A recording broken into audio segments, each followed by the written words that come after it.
তারপরে কি পীর আউলিয়ার শান, যারা বলে গান হারাম, জ্ঞানহীন জ্ঞানহীন। শুনছেন এই গান?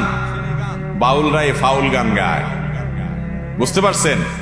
আপনার আকাম করতে মনে চায়, আপনি আকাম করেন, আল্লাহর সাথে আপনার বোঝাপড়া হবে।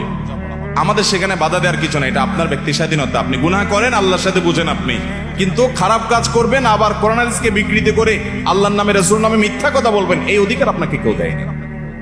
অতএব এই বাদ্যযন্ত্র ব্যবহার, এই গান, এটা তো সর্বাবস্থা হারাম। আজানের সময় আলাদা করে হারাম, এটা তোমার জন্য লিখে দিতে হবে কেন?